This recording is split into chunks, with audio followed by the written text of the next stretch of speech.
So how are you guys with life? Ellen, you're in babyland. Congratulations.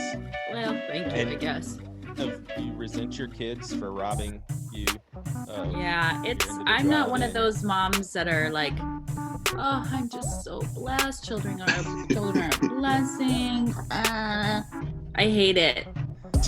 At least you didn't say you hate them. No, I love them, but I don't like being a mom. I don't. Yep. And it was my choice to have a second kid. And do I regret it? I think so.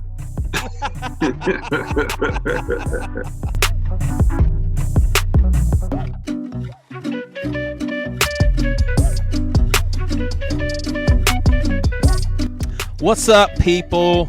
It's Joey Svendsen. For some of my former students, it was Mr. S. It's like, I'm not trying to say that last name. And then for some of you, you kind of put a middle finger up in the air to the V in my name and just said, you know what, I'm removing that V, I'm putting in a W, and I'm just going to say Svendsen because it makes me feel better. Well, you know what? What about me? What about me, Joey Svendsen? What about my feelings about my name? Hey, so I have some bad news, and that is that COVID-19 has hit Santa's workshop. That is affirmative. Saw it on Twitter, and then I checked CNN, and 3 to 4 elves tested positive, and so they have shut the whole thing down. Very bad news, because that means no Christmas in 2020, and I think maybe we can all just learn from Whoville on this one, but man, tough news, especially for the kids. So I sat down with Ellen Mauro and John Mark McMillan for, an hour and a half. Ellen Mauro, by the way, she's been on here quite a few times. One episode that I went back and listened to a little bit, I'd have to say it was pretty interesting. It's episode 140 on the Billy Graham rule. If you don't know what that is, it's kind of a rule that Billy Graham gave himself when it comes to being around women, just the two of them. He says, nope, not for me. And that rule is discussed on both sides of the coin. I think it's a pretty good example of two people totally disagreeing on a subject, but both of them coming from really good intentions. Anyway, me, John Mark McMillan, Ellen Mauro, sit down for about an hour and a half. So that is what you'll be treated to at the beginning of each episode for the next 5 or 6 episodes, for better or for worse. So right now, Ellen, John Mark, myself, we talk a little bit about mental health, mental illness, and getting therapy. How you been? I've been good, man. How about you? Pretty good. It's been the last few weeks. It's funny, when we first started talking, I'd first started talking about the podcast stuff, I had kind of shut down from social media, and I went through this whole COVID thing. I'm like, man, this COVID fatigue or the mental health stuff is not affecting me. And then it all kind of hit me at one time. I think it was after the protest started, and all of a sudden, I don't know if we talked about this at all, but all of a sudden, I'm like, what am I supposed to do? And people are like, listen to your friends of color. And then my friends of color, some of them are like, silence is violence. And the other friends are like, just shut up and listen. Some friends are like, would you help us out? And other friends are like, we don't need any white saviors. And I'm literally wrong no matter what I do. And I know it's not about me, but I'm still here in this world. I got to exist in this world for a minute. And so I'm like, how am I supposed to be a person right now? You know? And maybe this is a way I empathize with people who have felt denied their personhood for a long time, right? But honestly, it kind of sent me over an emotional cliff. I was like, I got to unplug. I got to get my crap together. So I'm not doing okay. So I finally, in the last week or two, started eating right, working out, sleeping better, get my brain straight so I can think right. So I'm actually starting to feel like a human being again, But how long were you in that headspace? It's probably one bad week. Then the other weeks are more just just kind of numb. Good times, bad times, and then 1 week of just not good. And honestly, just talking to my dad was the best thing I did. I just called my dad up and was like, I'm not doing good. Is that okay to say that, you know? And after the talk, he's like, I don't know what to do for you. But after the talk, I felt better. And from then on, I was like, all right, I just need to treat my body a little bit better. That's a big thing for me. It's like physical health affects my mental health a lot. I don't know if you've noticed the same. Oh, yeah. But, yep. Dude, I'm telling you, when just the act of talking to someone, not even necessarily a professional, there's good that comes out of that. I mean, and in my lowest of lows last year, I mean, I can attest to the fact that there was a large chunk of time where nothing really helped. Like everything was just complete white noise. But it honestly is the absolute best possible thing, is to just talk. There's something healing about verbalizing and someone hearing. But man, I actually had a really bad day this Monday. Like, since last year with my mental health crash, I've had 2 days where, you know, because I'm back on medication, and I had 2 days where the anxiety was just really off the charts. And about 3 days ago, I had that. And I'm telling you, man, I cannot express enough how important and helpful therapy is. I mean, it is just unbelievable. Like, if you can find a good therapist, oh my gosh, this world would be so unbelievable if people saw a therapist like once a week. And I've seen her twice this week, because it was a week where I just needed a little more help. And she's been doing it for decades. So I think I found a really good one. But it's just like, when you're good at that profession, you hear something someone is saying, and you can help them see things that they don't see. I mean, it's unreal. And she does EMDR. Have y'all heard of that? Y'all know what that is?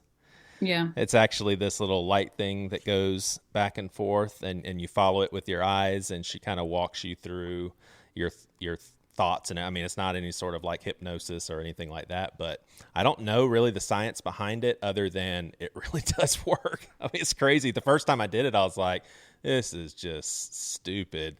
But I think it like freezes a part of your brain to access other parts that make things a little because you're supposed to kind of think about what's like trauma, for example. It's really useful with trauma.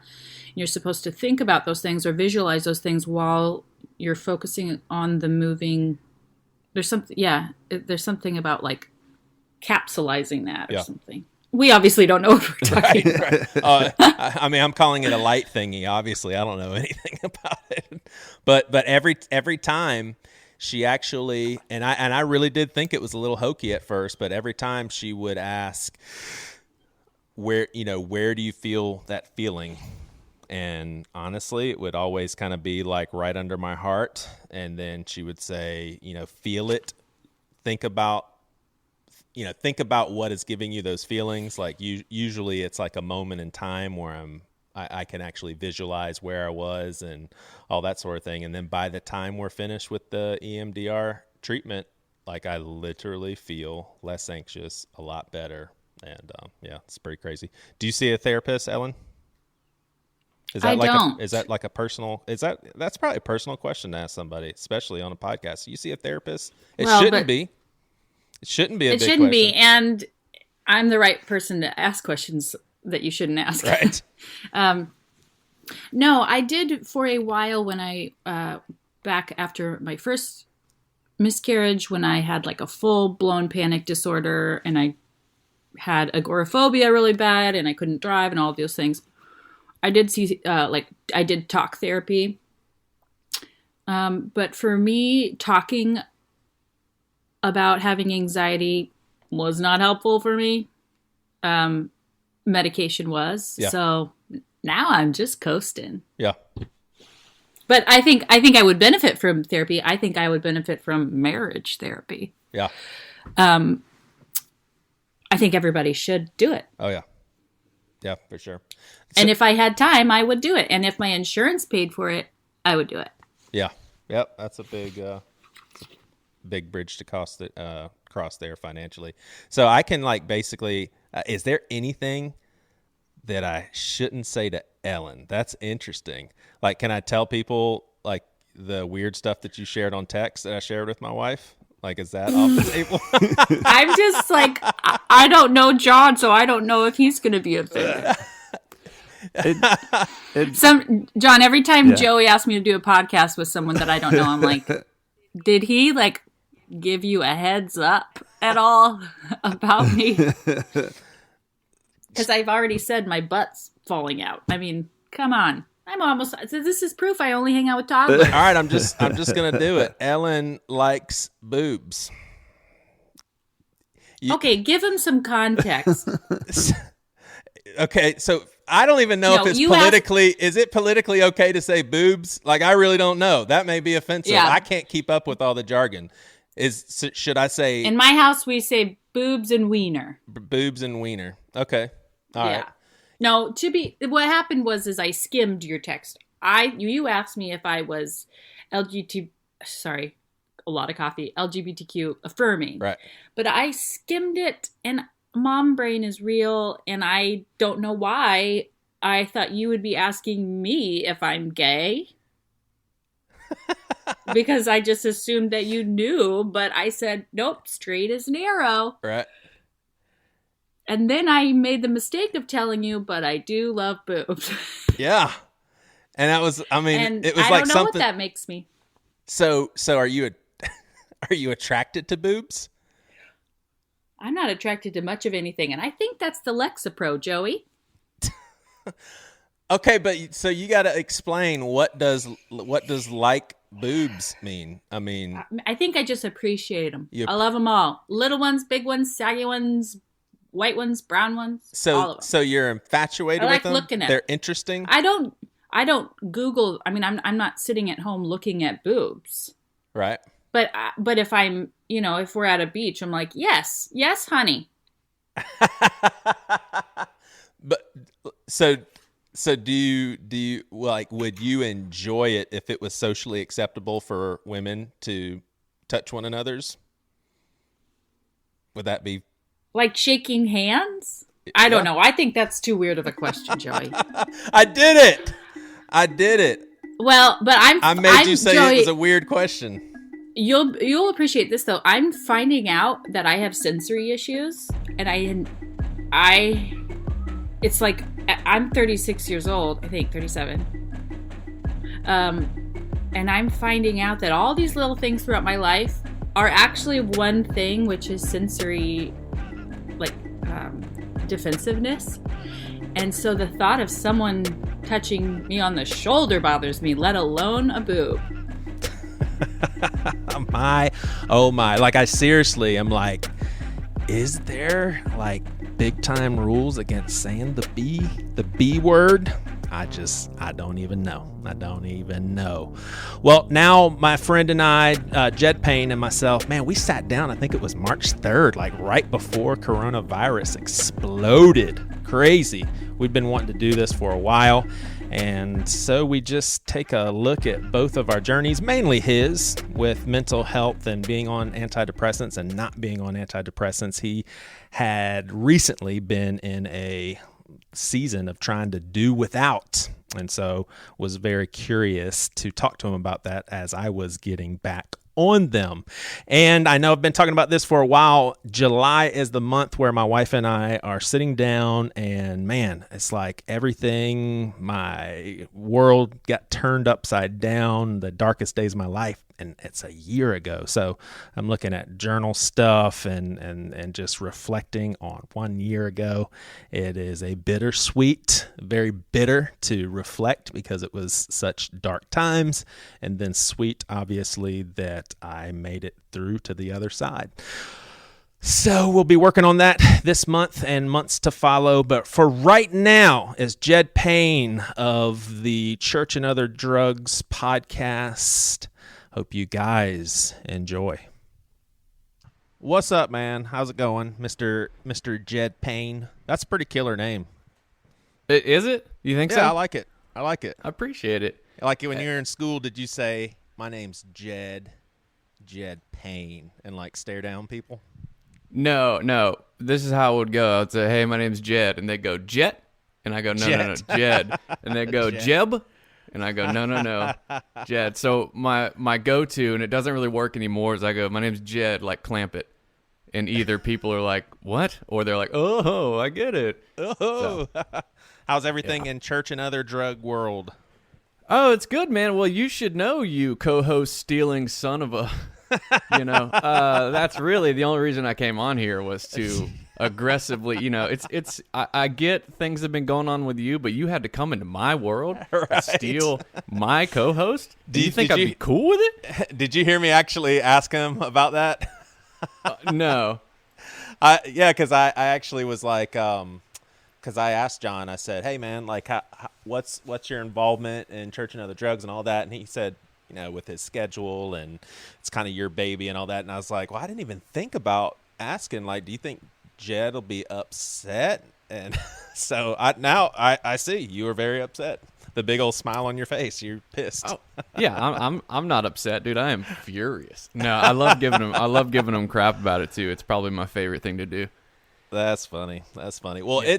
I'm going to recount something that it's interesting for me to think about, because I feel like at this juncture in my, and by the way, my wife and I sat down with a friend for the first time to kind of circle back, I guess you could say, and recount the days of last fall. And man, I picked up this notebook that I had when I was in the hospital and just kind of strummed through the pages. It just gave me a sick feeling. It was crazy. But what was interesting is me kind of being off the grid for a while and then entering back into my world. I had, I guess you could say, practice in telling people what happened and kind of recounting things that took place, where my wife, on the other hand, had not really dug deep into that sort of conversation and reflection up until last week. And we're talking,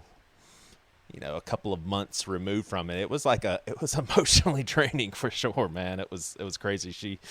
And I thought about that. I was like, yeah, I mean, I've been doing this a lot, talking to people, and you really haven't had to do that. But I remember talking to you, or you and I actually recorded an episode, and I think I would consider that maybe somewhere in between. Like I kind of see my depressive episode as like in two halves. One was like the summer up until like mid-August, and then the second half, which I think was the worst, was September and October. But I feel like I felt that I was getting better when you and I recorded.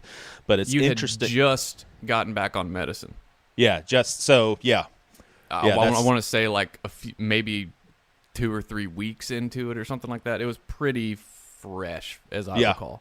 Yeah. And honestly, looking back on that, I probably had no business podcasting. That's just kind of a thought that I had. But so I'm just going to tell people some stuff behind the scenes, because when I think about it, obviously there was a misunderstanding, but I think I was even more troubled by the whole situation because of the chemicals in my brain and just where I was at mentally, honestly. Because you and I was thinking that we were going to record an episode, and then you were going to, in time, like I didn't know when we would do it, but I would release half and you would release half. And then I remember seeing that you posted it, and I reached out immediately. I was like, dude, what are you doing? I didn't know you were going to do this, because I kind of felt like, and honestly, I'm you see the smile on my face. There's nothing between us with this kind of stuff. Yeah. I just think it's interesting to talk about. But like I was thinking to myself, dude, I'm not ready for people to hear this, and if they're gonna hear it, it needs to be on my territory, my grounds. And you and I texted back and forth. I could tell you felt awful. I felt awful, and I think about that whole time period. It just makes me sick. It was so hard. Ugh. Let me give you even. Let me throw some gasoline on that fire, because this is when I was still unmedicated. So I'm going through my own stuff. So you're you're on the upswing. You're getting the cure, right? And I get this text like, you were pissed, dude. It was firm. It was lovingly firm. And Lovingly I was firm, like, yeah, I can see that. I was like, what? So it sent me into this. You can ask John about it. I was like, I think I really pissed Joey off. I was like, I don't know if we're friends anymore. And so I wanted to be like, hey man, like you should. I couldn't properly express that, like, so when you're depressed and someone does this and it sucks. That's what's happening to me right now. Right. Because I have no medicine and this is just awful. Right. But it was funny. It was funny to be, because I was like, you should understand that, like, I am proverbially down and you are kicking in the stomach, and it was like, yeah, and it's interesting because I wasn't thinking that, and your words are perfectly. I was just like, nah, I just have to be. I have to be firm. I have to be honest with where I'm at and all of that. But anyway, sorry for that whole ordeal. And I appreciate you being understanding, honestly, because I know what it's like to put work into something and then it just not even be used. And honestly, I thought about it and I was like, that conversation to me is a little useless just because this is where so much more has happened. And I don't want to side detract too much, but that's because you said I don't think I had any business podcasting. And you can listen to all my episodes, and I know you do because you're such a big fan. But it's like it's a real time chronicle of my mental illness, and I don't know that there's not value in hearing like.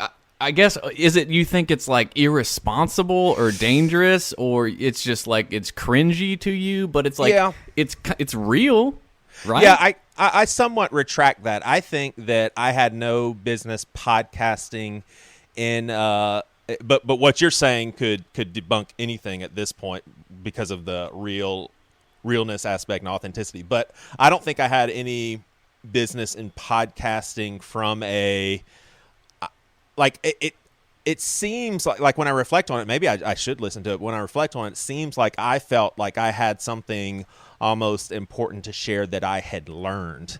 And now looking back on it, I was in the middle of a shit show and was deeply troubled. So if I would have taken the approach of, okay, I'm about as lost can be, and I'm trying to figure stuff out, so hit record button, maybe that'd be a different story. But I think I was maybe convinced that I was at a different place than what I really was in. If that makes sense. Oh, so you are crazy. Like, yeah, but that's interesting. I almost think that I do want to. I don't know if because that audio still. Yeah, I always, it's like, even, dude, of course there have been. Gosh, my God, like my mind's changed so much over the years, but it's like, it's literally like a time capsule almost, or like a peek behind the curtain where it's like, I think there's value, and especially if people, it's because it almost shows you like, good grief, there is like this drastic, and I get, maybe that's because my underlying philosophy is like, I'm not here to necessarily tell you 1 + 2 = 3. It's more like, this is just kind of what's going on, and I do kind of use it as like a real-time therapy, brainstorming, just vomit of the mouth or whatever. So I don't know. I guess it's interesting.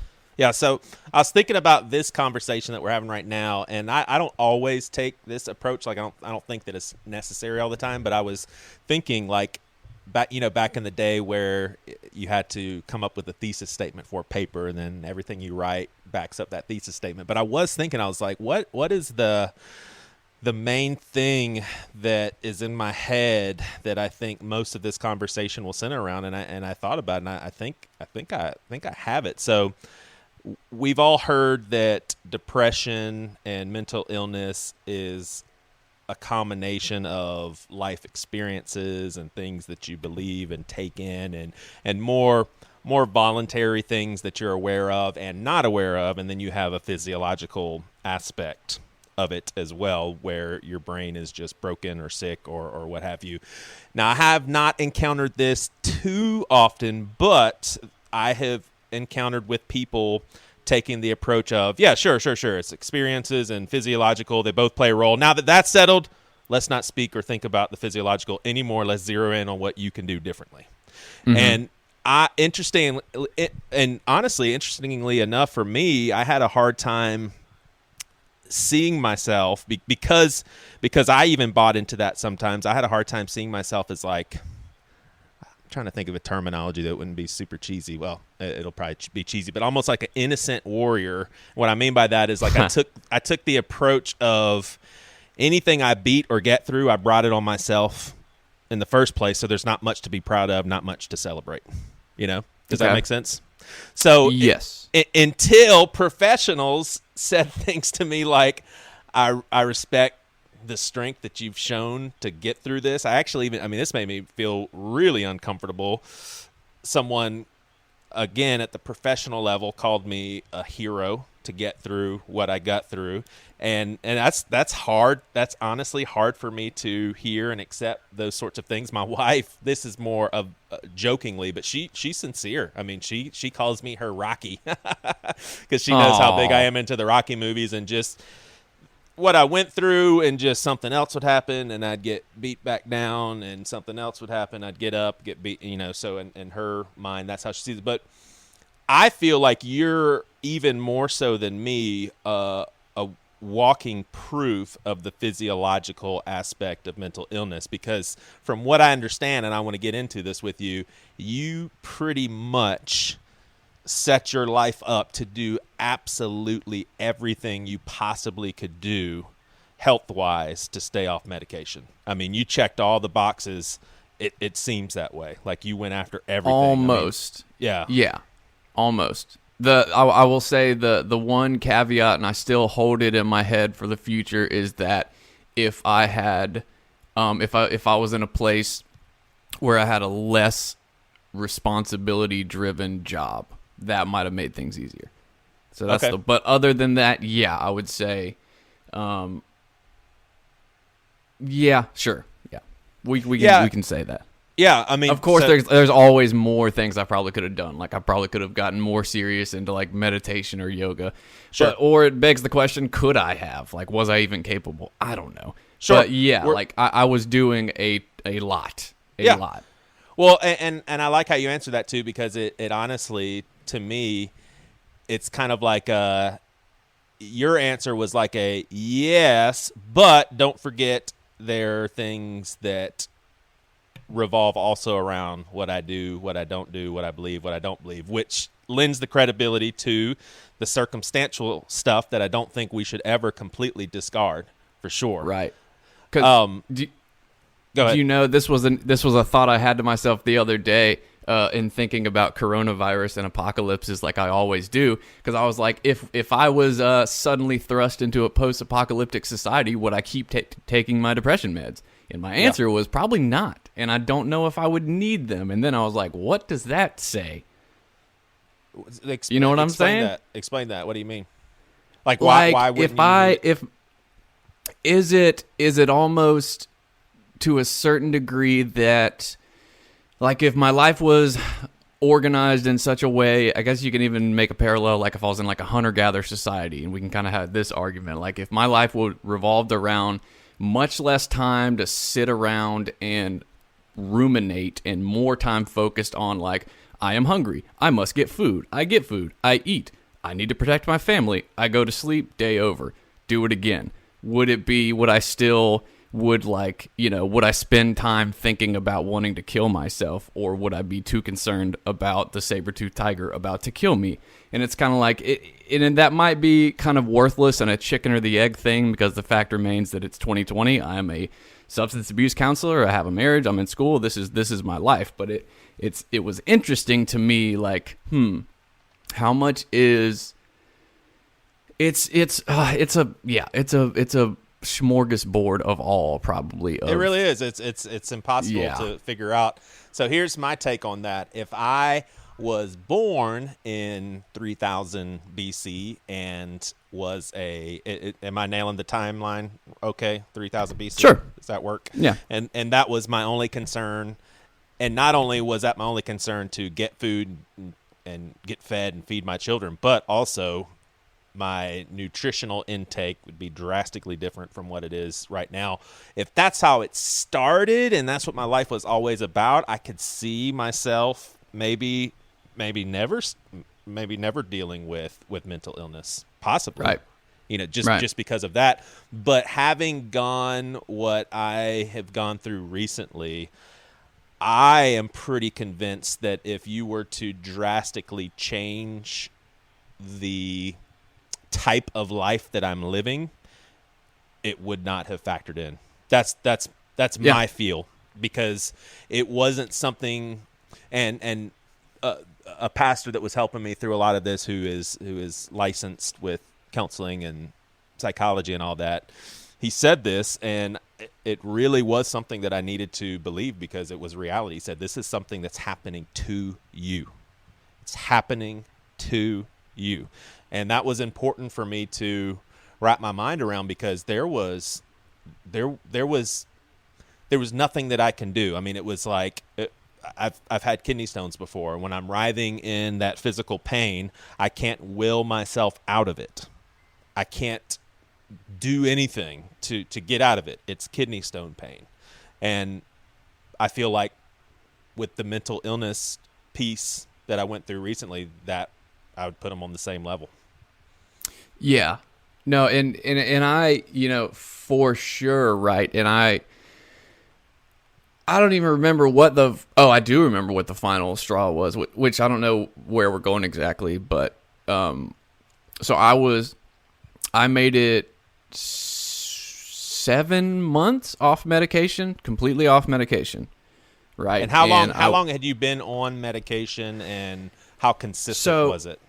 Yeah, so I'll just get, because I always hate when people talk about this, and then because I'm a big specifics guy. So in 2014, I started Prestique, Wellbutrin, and Remeron. I stayed on that combination for 3.5 years. And everything why? was fine. Why? What were your symptoms? Did you have depression, schizophrenia? Yeah. So what was bipolar? going on then was I had just entered residential drug treatment. So I was a heroin addict among every other thing. So from age 11, I got diagnosed with Tourette's because I had really bad facial tics that were like exacerbated by anxiety, and I had like abandonment issues. I've been diagnosed borderline personality disorder in my teens, major depressive, generalized anxiety, PTSD, eventually from a armed robbery, and all sorts. Oh, and then I've had 2 comas, and one of which was overdosing on a GABAergic medication, which put me in a catatonic seizure state. So obviously they told my mom if I woke up that I would have some brain damage, and so like I'm sure that did something to my brain. I can't be naive and think that it did nothing. So I have mental illness plus decades of extreme drug abuse, IV methamphetamines, cocaine, heroin, lots of psychedelics. Now, would it be safe to say that the mental illness was potentially a result of all that, or two separate things? I had it before. So Okay. at first I really did drugs as self-medication. Yeah. It took away my anxiety, I was very, very, that's why I bonded with you early. I was also extremely, and I'd never heard the term of the, what is the religious OCD you talk about? Scrupulosity? Yeah. Yeah, that's exactly, I prayed the sinner's prayer all the time. I had end times anxiety. I had, specifically around sexual sin, I had all this guilt, and I felt dirty at like a fundamental level, like I am dirt and sin incarnate sort of thing. And drugs kind of took that away and just made me able to press it to the side. So I would say mental illness was first, and then it just got worse. Yeah. Because then I've been on, I went years of, when you're when I was a teenager, I would take medicine sporadically and like not with regularity. So I'm just rubber balling myself like all over the place. You know what I mean? Yeah. So finally in 2014, I got sober and started on the Prestique, Wellbutrin, and Remeron, and things were good. that's what I attribute finally, or at least a huge part of finally being able to get sober, because I think I got medicated correctly. But then, like a lot of medications, it just tuckered out, right? It just seemed to stop working. And I was like, you know what? I think I want to try being off medicine. And so I think I got off the Remeron first, then I got off the Wellbutrin, then I got off the Prestige, which was all awful. You know how that goes. Getting off of it? Yeah. Yeah. And then, so I got off of it, and I did okay for a couple months maybe, and then I started to have really bad. I've also, since as far back as I can remember, I've had like intense suicidal ideation. It's almost just like my default mode is just a morbid suicidal emo kid, I guess, but like at a serious level, right? That's probably why I got into like emo music. So I started having suicidal thoughts again, and I was like, okay, maybe I should do something about this. And I've also looked into like supplements and nootropics, like brain enhancing chemicals and stuff, I'm always, I research brain science. I'm always trying to I'm just trying to fix myself, right? 'Cause I've always just not felt right. But for some reason, I started this vendetta against medication, because I can't even tell you why. But well, I met a friend. Let me chime in real quick. I mean, yeah. It's like what a lot of people don't realize is it can mess you up a little bit sexually. It can dull your emotions to where you don't feel as deeply moved by movies and music and that sort of thing. Yep. And I'm actually pretty thankful, because I don't think that those side effects are that severe for me this time around. But those are the sort of things that you kind of value in life, and you don't want medicine to come in and disrupt that. Like, those are some things that you hold very dearly. Your sexuality, your ability to feel deep emotions, those are super important things. So that was a big one for me. Oh, yeah. And weight gain. Yeah. And another one for me was exactly what you said as far as your medications puttering out. It's like, I don't want to be dependent on something that may just flake out at some point. Yeah. I don't want that. Yeah, and like, what's this doing long term? Like, what is this? And just reading paper after paper about, like, do these even work? And we don't even know why these work. And what are these doing? And we're not really sure, but here you go. And big pharma and money and just all this bullshit. And so I got suicidal again, and I met a friend. What year are we at now? This is around 15, 16, probably 16. Yeah. I met a friend that was on Trintellix, which was a newer drug, and it sounded attractive, and I was like, I'll try that. So the whole time I continued to see my psychiatrist, which I think is important. And I would just tell him, like, hey, like I told him, hey, I want to get off, and okay, I'm off, and we'll just monitor it. And so I came back, and I was like, hey, I want to try Trintellix. Tried that, didn't work out, made me really irritable, but now I was like, okay, maybe I'll try medicine again. So got back on Wellbutrin, and he put me on Zoloft after that. And this is about 18, 19. My dates might be messed up, but it's all good. Doesn't really matter. And so that, at first, I was like, oh, this is like what I've been looking for forever. This is great. I felt awesome. Like, the best. It was the best of medicine had worked like ever. And I was like, oh, hell yeah, this is great. And I was on 50 milligrams and 150 of Wellbutrin, 50 Zoloft. And so I was like, well, if 50 makes me feel good, let's bump that sucker on up and feel even better. And bumped it up to 100, and almost within days, I just started to become like apathetic and zombified and no lust for life, and hated it. And I was like, I remember, so that it was that King's Kaleidoscope song, "A Prayer," was one of my go-to emotional Zenith songs, to where at the end where he says, I died once too, I was terrified. I would always start crying. And I remember I was driving to church morning put that song on, and I felt nothing. And I was like, this is awful. I would rather be a crying mess than be this. And Right. so I was like, all right, Doc, I'm getting off the Zoloft. Getting off of it, this is when you were going through your stuff, and this is right when I started getting off. So got off of it. I remember sitting in the car. I had just pulled up to the house after dropping my boys off at a party. We were going to go see the Lemonheads that night, and you were kind of asking for, I guess, somewhat of advice with where I was at with not being on medication. And I remember talking to you and thinking to myself, I don't really have any, like, I'm not well. Like, I wasn't in a deep depression, but it wasn't like a painful anxiety, but I had such crazy off the charts energy that was unhealthy, it was like the Energizer Bunny that would never, ever stop. And at some point, your body and your brain's like, you got to chill out, and I can't chill out. And so I could tell I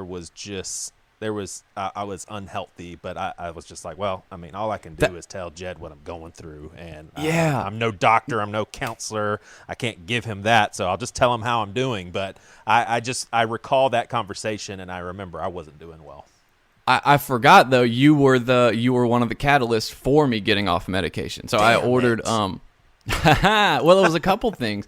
And I don't make this is where, and this is part of it. This is where it's so frustrating to me, is all I wanted in this situation. I started to feel distant from God, and I began to suspect medication played a role in that.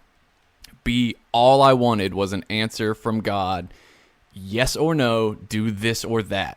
And I just wasn't getting it. I read Spurgeon's Sorrows, which was this book about Charles Spurgeon and his depression, and it was by a Christian psychologist. My mom sent me this book called like Depression, Prescriptions and Conscriptions or something like that, and it was like another Christian counselor's view on depression. And I was reading all this stuff, and I was like, I don't know. And then I heard that you got off, and I was like, okay, maybe I can, which is just kind of, when you are at a place where you want answers from God, and this is where I start to doubt myself, because I'm looking for signs, I'm looking for answers, and I think I see them, and then I have to act on faith. Did God put my psychiatrist in my life? Is he the one I'm supposed to trust? Is he the mouthpiece of God in this? Did I make an inherent mistake by trying him? Is he the wrong it's all this stuff, and maybe that's part of my mental illness now that I'm saying it out loud. But this is the stuff that someone goes through. This isn't, and I know it's so frustrating with my family and my wife, because he's on medicine, he's off medicine, and my podcast listeners, where it's like, okay, yeah, it's almost like a joke at this point. But this is not a willy-nilly decision. It's because I know how much, I mean, literally, it could result in my death, if we're really brass tacks about it. Like, this is something that if I handle incorrectly, I could either end up using again, or I could just effing shoot myself. And, like, that's reality. So this is all I'm going through. So I decided to get off. And, but this time, and really, I based this off of one message board that I read on Reddit, where one person was like, it took me like 18 months to fully detox from the depression meds. And I was like, okay, maybe that's what I did wrong, was I didn't give it enough time. So I gave myself about a year timetable that I was going to be off of medication. Come hell or high water, that was just, you're going to have to suffer through it. And so that's what I did. The first month was awful. And I'm also working as a counselor, which is, you can relate because you do Christian counseling, but like when you're not okay, I certainly have a hard time giving any cares about what's going on with you. Right. You know what I'm saying? And so that was just so hard. And it was like, am I going to have to take off time for work? But, I got through the hard part, and then, the natural emotions came back. And I remember I was watching Avengers Endgame with my wife one night, and for some reason, when, spoiler alert, Iron Man died, I lost it and just shattered and just cried. And I was like, this is what I've been waiting for. And I was Like, I Like was happy so that happy. you're experiencing those emotions? So happy. Yeah. I was gonna say you have no idea, but you know exactly what I'm talking about. Yeah. I was so happy, and like, it's an odd feeling where it almost like transported me back to the mindset when I was in high school, and I was like, I remember how this feels. This is normal. This is me. And then it got to a place where I was like, I kind of feel how I felt on the medicine. Like, I don't feel any different. And that's when I was like, so was it even doing anything? And then fast forward, and what all else were slowly- you doing health-wise? Exercising? Yeah, I supplements? was eating moderately well, not like on any sort of special diet, but exercising like 4 to 5 times a week, like intense weightlifting, a little bit of cardio, sauna, steam room, being outside, being involved in a men's small group as well as a men's recovery group, talking to tons of people, being have a very therapist? honest. I did not have a therapist at the time, but I have not an official therapist, but I had many people that I used, and some of them that professionally are therapists. But yeah, I was no. So Yep. no, but yes, kind of. Yeah. Yeah, so things like that. I got really back into my art. I was pretty prolific producing artwork, which was good.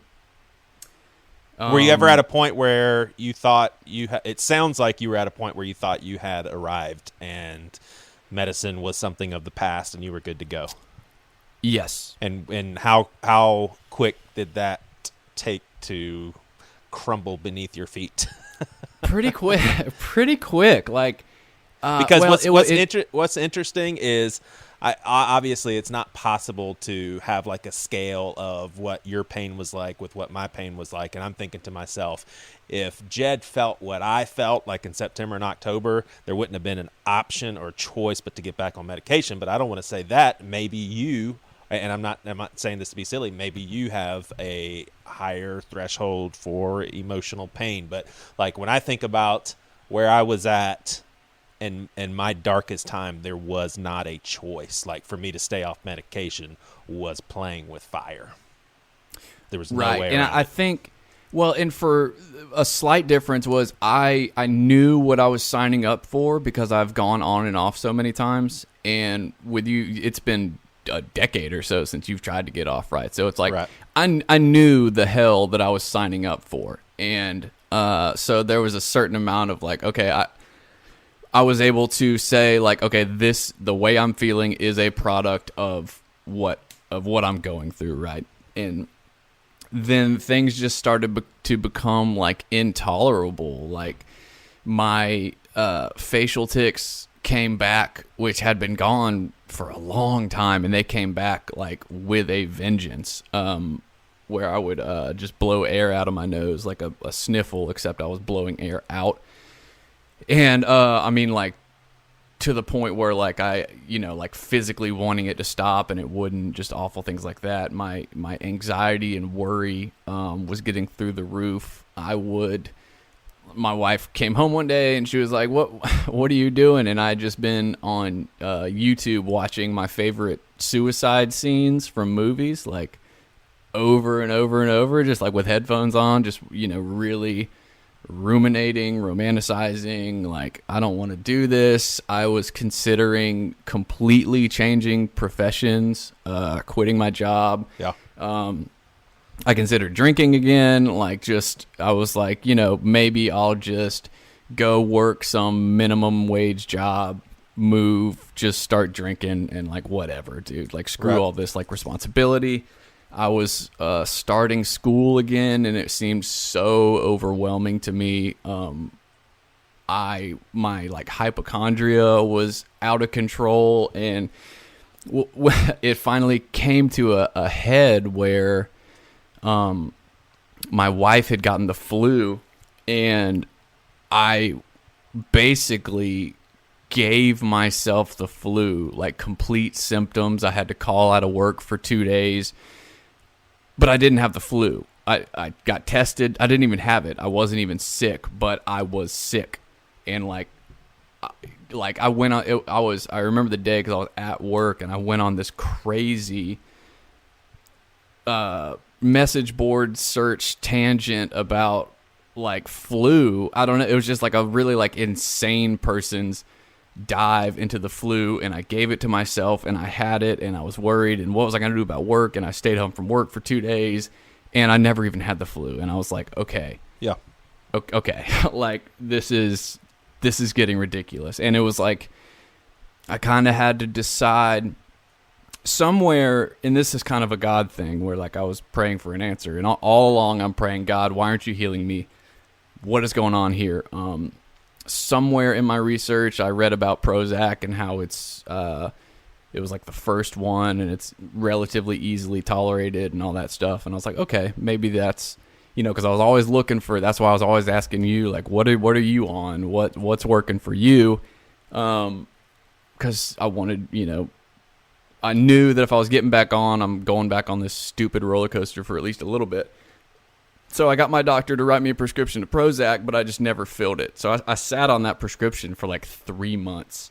And then the flu thing happened, and it was like it sounds so dramatic, but it's like I sat there on a Monday morning and my wife was there so she can attest, and I'm just staring at the bottle of Prozac, and I was like, I don't know if I want to do this or not. Like, almost like an alcoholic that's looking at a beer bottle. Yes, dude. That's exactly I've quit. I don't want to do this. Yeah. I was like, I'm either going to swallow this or throw it in the toilet, dude. And that's what it felt like for me. I was like, I don't want to effing do this. And I just like, I don't, who knows what motivated me, but I took it. And I was like, well, all right, there we go. Done. And, of course, thanks to placebo effect, the next day I felt completely better. I was like, oh, wow, this is great. Right. But getting on Prozac was awful. That was awful. It gave me the most insane rebound anxiety I've ever encountered. And I was like, oh my God, like this is not going to work out. But everything I read said that this is what everyone goes through with this. You just have to give it like a solid 4 weeks. And I was like, I don't know if I'm going to make it. But I did. And, man, like I was really angry at how many problems it solved. Like my skin cleared up, like my tics stopped. I was a better therapist. I was not dreading going to work. My imagination. Oh, that was the other thing. I was ready to stop doing the podcast. I was just so over everything. And then all of a sudden I'm having these ideas for the podcast again. And why'd that make you mad? You're just like, why do I have to be dependent on medication? Yeah, because it confirmed for me that maybe I'm actually sick. Yeah. And I was mad. I didn't want to. Yeah, I mean, I don't want to have to be on medicine, man. I really don't. But I've conceded. I have conceded to a lifelong use of medication. I personally have, and I don't think that I'll ever go through what I went through last year because I'm never going to completely deplete my body from SSRIs again. Now, I understand that it's probably in the cards for my current medication to potentially fizzle out a little bit and have to switch over to something else. But I really and truly, and this isn't like false hope or anything, I don't think I'll ever go through what I went through because I'm never going to be completely off of medication. And, I mean, for crying out loud, my dad is in his 70s and he's still on medication. He has been since he was in his late 30s. So it's like that's my journey. I mean, some people have to do insulin for decades. I'm on antidepressants. Right. That's my thing. and honestly, from a spiritual perspective, that's like my thorn. That's what I can point to and tell people I am a weak-ass human. I don't know how much of this I brought on my own. I don't know how much of this is just physiological. All I know is that I cannot function without it. And it is sometimes it's comical, sometimes it makes me mad, and it doesn't happen too often, but I actually had a voicemail recently of some well-intentioned person reaching out to me and who really did love me, but said something along the lines of, I really think God wants you to step out in faith and believe for your healing. I'm like, dude, do you not think that if there is a spiritual answer to all of this, I have done it. I have pursued it. I have asked for it. And if God wants me better and makes it that hard to get better, then he's a sadistic God. He's yeah, I want your healing, but you're going to have to figure it out, and it's going to be the hardest puzzle you've ever encountered. That's just a jerky, weird God. I started having straight up thoughts of like, maybe I should try witchcraft. And I'm like, I'm not even kidding. Like, it was kind of a joke, but in my head, I was like, maybe there's something to it. Like, maybe like I'm barking up the wrong tree here because this ain't working. And then another scary thought I had this time around was also not that my spiritual problem got fixed, but my mind was calm, and I'm able to reach out to God and have more faith. And a scary thought I had was like, wait a minute, man, was God just chemical? And that really, I did not like, I don't even like verbalizing it here. It feels icky, but it was, it was a scary thing. And I guess that's kind of my internal struggle of like, what is, whatever, it's all exhausting. I guess it doesn't even really matter, and it's overthinking everything to death. But it was like, man, why, maybe that's, maybe that's just it. It's that in my mind, maybe this was my prayer being answered, my desperation pleas, because I didn't, why did I suddenly fall into Prozac? Why did I do, what led me here? And like, it is working, and maybe this is just how God was answering my prayer. And that's kind of what I just am going on. And I was able to tear up and cry a little bit still. So that's a plus. I was super stoked about that. Yeah. Are you now at a place where you have kind of conceded to lifelong medication use, or you haven't given up on potentially in the future? Nope. I don't think I'll ever concede, dude. That's just not in me. Yeah, I hear you. But I think I've conceded for like the foreseeable future. Yes. Yeah. So why in your profession do you see in the next couple of decades where you and I will, God willing, be still alive, is there going to be medication that is like unbelievably more effective, or even ways of like fixing the brain and just removing this struggle altogether? There are promising stuff. The problem is we still can't agree on what causes it. Right. So that's why there's like the new camp that thinks it's all about inflammation, and the inflammation is the root cause of everything, or that it's diet. So lay off the sugar. Lay off the sugar, or it's these neurotransmitters. But even that's the whole SSRI thing. They don't really know why that affects depression. They can't really tell you decisively why it works. And the placebo studies, and I think the stuff that's exciting to me are like psilocybin, ketamine, the magnetic resonance I've heard good things about. Even apparently like ECT, like electroconvulsive therapy, has made leaps and bounds. Yeah, I did that. That's not... Oh, did you? Yeah. Did you lose any memories? How did it work for you? I won't get into the whole thing, but just give me a brief. Yeah, so there's so many variables because I was having therapy, medication, and ECT treatments, like lots of ECT treatments. And so for me personally, I don't think that I can say with assurance that it was effective, but all the professionals said, yes, that was a huge part of your recovery. And as far as the memory loss, it was minimal, if anything at all. Like basically what they said is you would potentially forget stuff that happened that morning. Like if you go at 12 o'clock, you may forget what you talked to your dad about at 10 o'clock, but I didn't experience any of that at all. And so I'll chalk it up as a huge part of my recovery.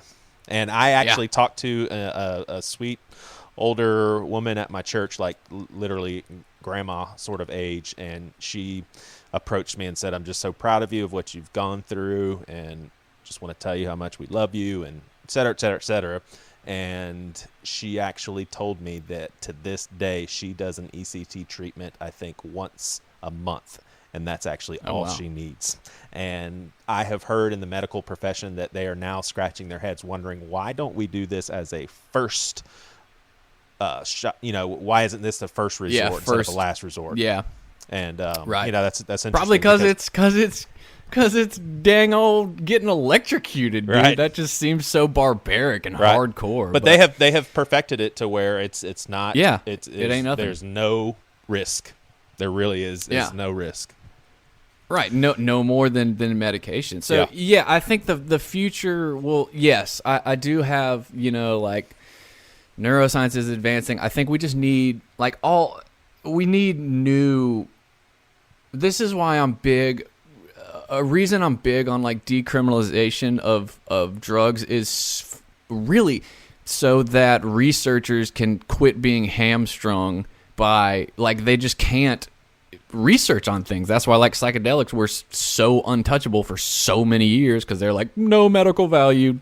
It was such a pain in the ass to mess with them. But now who knows what's out there, and all they've been doing is just creating these new novel SSRIs that target new and specific receptor sites that is mostly just bullshit to sell these hyper expensive new drugs that aren't really more effective than the old ones. They're just these new crazy, it's the new thing.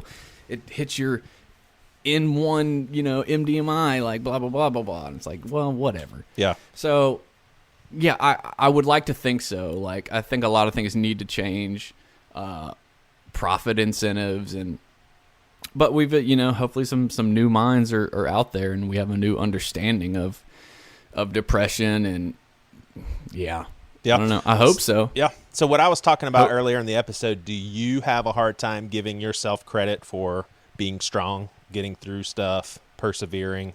Is that a tough one for you to grapple with, and do you think it's important to figure out how to embrace that sort of mentality?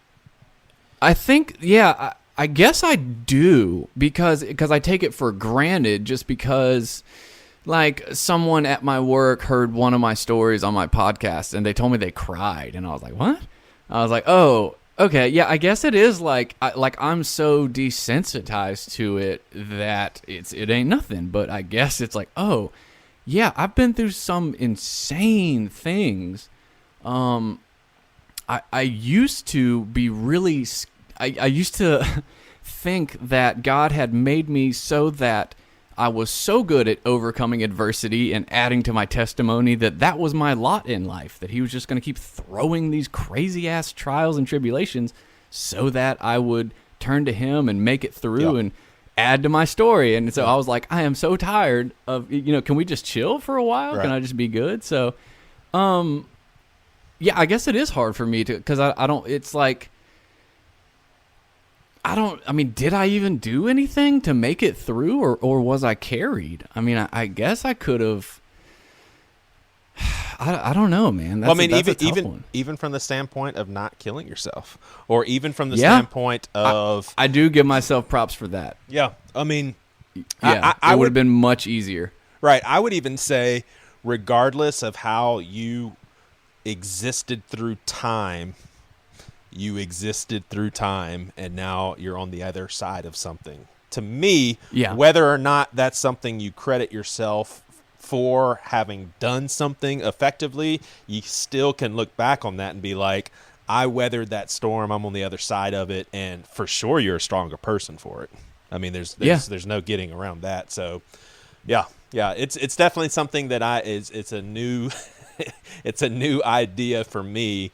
And so many people that I have such deep respect for are some of the influencers that I think they're helping me see things more from that perspective, which, goes along with loving yourself. And obviously that's very biblical. We're told to love others as we love ourselves. And that's something that I have a hard time with. Whole nother episode, I guess. For sure. Yeah. Anything else you want to add, man? This has been great. I think, because, and I get, so in regards to transparency and being vulnerable about my story, I'm not a doctor, and your mileage may vary just like yours. I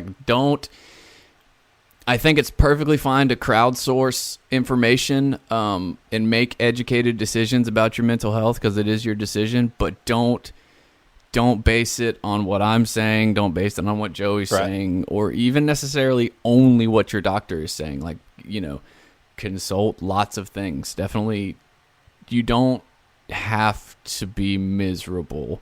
You don't have to sit in that. Like, I would seek, and I think you're naturally gonna seek a solution to it, and it just might be the wrong one if you're not careful. So it's something to pray about, talk to people about, and educate yourself about. Don't just take things at face value. It's really easy to do your own research on stuff these days. But yeah, man, just and don't kill yourself. Above all, just make it through. That's the big one. That's the big one. Keep on keeping on. Yep. All right, And dude. Listen to Church and Other Drugs. That's on top of your list, man. You do that, and you're that's half the battle. Yep. And then throw in another little Pastor with No Answers episode every now and then, and that's like your second medication. Like Exactly. you'd be the Zoloft, Yep. I'd be the Wellbutrin. That's the that's the chaser. Sweet. All right, I'm hitting stop.